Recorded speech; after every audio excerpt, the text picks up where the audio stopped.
Okay, good afternoon. Good afternoon to you. Okay, we've seen what is currently going on in the political landscape here in Nigeria, where, you know, the President Tinubu is trying to make Nigeria a one-party system by what? By forcing the opposition to come to APC. We know that Okowa apparently has a case with the EFCC, of which he has finally, succumbed to joining APC. He hasn't been integrated or finally be, officially named as an APC party and it is member. An intimidation. And the governor himself, Sheriff, has recently even joined them. Sheriff Okobori. Yeah, Fubara is also, with what we know, Fubara is also under pressure. To join APC. Yes. And the likes of, so many Labour Party and PDP members are also planning to join as well. Yes. Do you not think Tinubu is using his money and his influence to pressure these people to join, APC, making it a one-party system? It's a common trend in the recent time. I'm telling you, it's a common trend in the recent time, especially when Wike started his anti-party system against his former political platform, PDP. And if you ask me correctly, I will tell you that Wike is no longer a member of PDP. All his activities within APC political platform actually indicated that Wike cross-carpeted silently. Officially, he has not announced it, but we actually know that Wike is in APC behaving like a PDP or one of the PDP, big shots. It is no longer a news that Okoporiwo, the sheriff himself, the one that was, a succeeding governor of, Delta State, the one that actually succeeded Okowa, is now cross-carpeted to PDP. Courtesy, his political godfather, Ifeanyi Okowa, has succeeded actually on prevailing on the current governor of Delta State to cross-carpet to APC. Eventually, in the finality, Okoboriwo Sheriff has cross-carpeted to APC. Then what actually happened was because of the money that Ifeanyi Okowa owed, he borrowed money from World Bank to the tune of trillion in Naira. I think some 20 to 30 billion dollars. And instead of using the money to serve the purpose for which he borrowed that money from World Bank or IMF, he failed to do so. And knowing the ideology, the slogan, actually, Adam Ochomolo actually come up with that once you join APC, all your sins will be forgiven. And actually, we've seen Ifeanyi Okowa recently that actually succumbed to that Adam Ochomolo's ideology. And today, Ifeanyi Okowa's sins are all forgiven. Then we are not in a haste to forget about the pressure, so much matter pressure on Fubara, the current governor of Rivers State. You know what is going on in the Rivers State? A situation whereby Nyesom Wike want to skin Fubara alive, owing to the fact that he is not dancing to his costume anymore. Though all the position of commissioner, ministry, the names that Nyesom Wike brought forward, submitted to his table, Fubara actually approved it and gave it to his godfather, Nyesom Wike. Yet, Nyesom Wike, concentrated assault and pressurizing on Fubara to do more than that. What else does Nyesom Wike want again is a question Fubara keeps on asking, on the political landscape of Nigeria. And nobody has been able to come out with good answer or lasting solution to those questions thrown open by Fubara. No one is answering. And today, we've seen how Tinubu single-handedly removed a vetoed power governor. Governor Fubara was voted the way Tinubu was voted. But we've now seen in the history of this country a situation whereby Mr. President single-handedly suspended a presiding governor that is in the seat of authority of that particular state. Today, Tinubu has made it possible that all powers, lies on the office of the presidency of Federal Republic of Nigeria. Very, very strange, so foreign to our political system. If I may ask, has any governor or president in the past, suspended a democratically elected person in the history of Nigerian, political landscape? The answer is no. What am I trying to say? Fubara is under pressure now to cross-carpet to APC, so that we know that they will know that Rivers State is now an APC state. Then, generally, when you talk about Nigeria in generality, we are marching towards a one-party state, a state or a nation whereby APC is the only party. It's not going to contend with any other political party, but every year, every 4 years, APC. I think this is impossible. But, you know, having some silent, weak or feeble opposition, like, you know, Wike, yes, Wike was a member of PDP, has now made it open to us. Then Atiku, then people like Obi, Showore, and the rest of them. They are not fighting as a good, you know, you know, opposition, let me say, kind of politicians. Nobody is posing a threat or a challenge to APC administration. That's why they have the infantry, the strength, in fact, the boldness to act as they like, to even bring down most of the state actors within other political parties in Nigeria. And these state actors are not living up to expectation because they are not fighting, you know, a fight that is befitting for oppositions. They don't know how to fight opposition, you know, party as Tinubu did in the past. It was obvious that Tinubu, as a chieftain of ACN, single-handedly removed Jonathan from the seat of authority. Isn't that worth applauding? If it is under the umbrella or within the venue of justice, I think we would have been at least applauding for Bola Ahmed Tinubu, a governor, ex-governor, for removing Jonathan. He knows how to fight. He is a good opposition man. Tinubu strategized with other governors within PDP political platform and made sure that they give Jonathan, they gave him run, very hot run, and Jonathan was unseat. They unsat Jonathan from Asurok, office of the presidency, and I'm telling you, kudos must actually go to Bola Ahmed Tinubu. What is going on around the country is what is so shocking presently that Rabiu Kwankwaso has stood on his height, full height, addressing his followers that he was about cross-carpeting or defecting to APC political platform. And I want you to know that if Rabiu Kwankwaso actually does what he is promising his followers in Nigeria, it means that the political situation of Kano State is going to generally what? Change for another thing. If he cross-carpets, it means the politicking in Kano State is going to turn to another thing. So what are we trying to say here? There are many more, like someone like the governor of Anambra State, Charles Soludo, was having a secret meeting in the recent time, but it was unearthed by all this investigative, you know, journalism that Hope Uzodinma was prevailing on Charles Soludo to actually do like the rest of the governors of the federation by, you know, putting pressure on Charles Soludo to cross-carpet to APC. And Charles Soludo, being whom he is, a gullible man, a selfish man, might be thinking that if he actually does, you know, if he actually cross-carpets to APC, APC is going to carry the day in Anambra State, which of course, I'm from Anambra State, and I'm seeing it as a physical impossibility. It is impossible for APC to take over Anambra State. If Charles Soludo tries it, he will actually understand that the home country of Chukwuemeka Odumegwu Ojukwu, the man that single-handedly formed APUGA, is Anambra State. If so Charles Soludo cross-carpets today, I think he is going to be a big failure comes gubernatorial election that will be at least, you know, conducted November or September this year. So it's right for Charles Soludo to make a two choice here.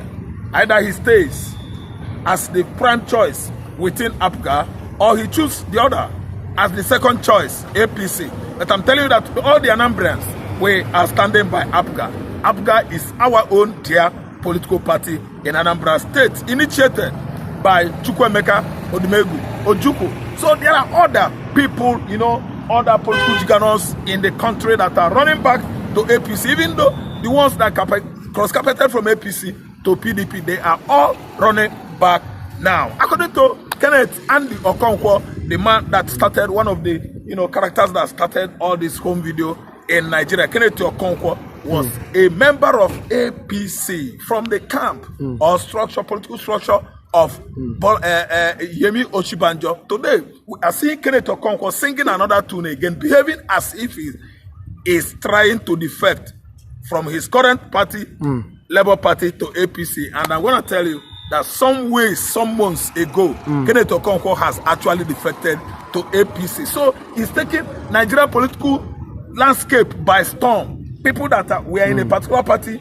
all of a sudden change their minds. Do you know what? It seems as if Tinubu has actually bribed all these political big shots into the APC, party.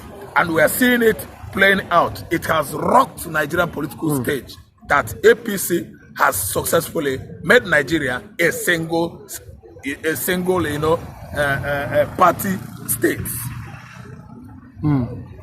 Okay, but from what we can see, do you think that there will be hope for Peter Obi and Atiku if they don't come together? Do you think that they can? Do you think they can win Tinubu if they don't come together? Yeah, yes, that this has given Atiku and the Obi a welcome let me say priority. They should prioritize on unity. That is coexistentialism, to come together to fight APC party. You know why? They were working separately before, and I'm telling you that this is what is going on around the country, and this has given them the platform, the strength to come together so that they will have the political will, the political dynamism to fight and edge out APC comes 2027. A house that is in shambles in this unity can never stay together or be strong. But when a house is united, I'm going to tell you that united way stand, but divided way fall. So division should be far away from the political parties that are trying to form coalition now. The political party I mean is Kwankwaso Party, Atiku Party, Obi Party, Chowore Party, and the rest of them. They should try to imbibe unity.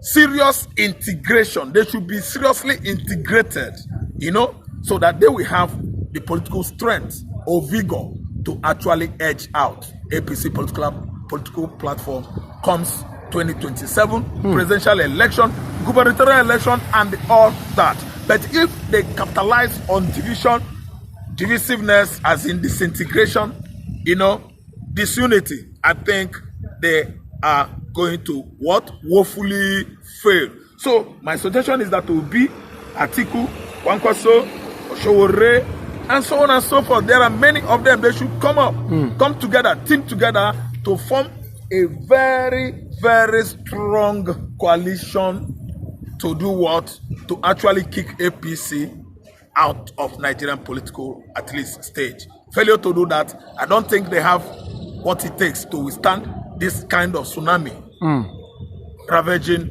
Nigerian political landscape recently. It is an eyesore because it has never happened in the history of this country, especially during our nascent, democracy that started 26 years ago. No coalition has been formed, and if at all it was in the past formed, it was actually in 2015 when the old Governor Forum under Ahmed Saraki team up together under supervision of Bola Ahmed Tinubu to do what? To edge out Jonathan-led PDP administration. And you see how they, competently prevailed against Jonathan. They did their homework well. Amechi, actually segregated. Then Ahmed Saraki turned his back on Jonathan, and various PDP governors across the south, across the north, actually disintegrated themselves from PDP political party, pretending as if they are working with APC. Obviously, they are within PDP, only that they turned their back on Jonathan, and Jonathan could not get his hold or bearing, and they scattered. He collapsed on the floor. Jonathan became a very, very, staggering, heart-rendering, heart-breaking failure. And the APC carried the day under Muhammad Buhari. That was the kind of disaster that befell recently to a ruling party in Nigeria. 10 years ago, they joined forces together, other opposition party, and make sure that Goodluck Jonathan administration was kicked out. And hopefully they did it in the past. They made it in the past. Okay, but do you think that if the likes of Jonathan come out for presidency, 2027? Do you think that the North, just because we've heard, I heard an analyst there on Arise TV say that if someone like El-Rufai can convince the core Muslim in the North to vote Peter Obi or Jonathan, somebody from the South, that that will be the end of Tinubu in Aso Rock. Do you think that is correct? I think it's a correct suggestion. It's a correct speculation politically, because I see El-Rufai, I see somebody like Jonathan, then with Obi, I see the cloud, I see the climate being so thick, as if these four political juggernauts aforementioned are coming together to form a bigger force that will actually prevail on Bola Ahmed Tinubu comes 2027. And I'm telling you, see, if Jonathan could align with any one of them, Atiku, El-Rufai, Obi, Sowore, Kwankwaso, I think that Tinubu could never be a match to this force. Yeah, I'm seeing them as great force. Can never be a match. They can never be a match to this force. Tinubu and his co, Tinubu and camp, Tinubu and all the Lagos boys can never match them. Why? Because this current administration has actually proven to be the worst administration ever in Nigerian history. You see everything economically totally in comatose. Everything socially totally in comatose. So what I'm trying to say is that because of the porous performance of the current administration, if these political forces found themselves on a very, very strong, let me say, platform, I think they have the political will, strength to actually kick Bola Ahmed Tinubu out of power, because he has never done anything since 2 years now, and he has never actually convinced Nigerians that he is competent enough to lead until we are seeing this kind of check-up, mess up within the polity, Nigerian polity. So what I'm trying to suggest is that Jonathan should forget the past, and he also should learn from the past. We can only form powerful, let me say, opposition with Atiku, with Obi, with Kwankwaso, with El-Rufai, with Jonathan, and Sowore, and all those, lean, infant political, parties. They should just come up together, with one voice. Divided we fall, united we stand. They are going to form a concrete platform, one voice, one party, teaming together or giving birth from all those abandoned parties of theirs. They are going to be giants. And when giant stands up, APC political platform is going to face a multi-dimensional plight or problem. And that is going to act like earthquake, volcanic eruption that will actually tear APC political platform into pieces. I'm telling you that these opposition parties should actually, not segregate, but reintegrate, integrate together to fight this, our common enemy, APC administration. And when they do it, I think Tinubu will be a dramatic failure. He and all his political, camps or accomplices. Okay. Thank you very much. You're welcome.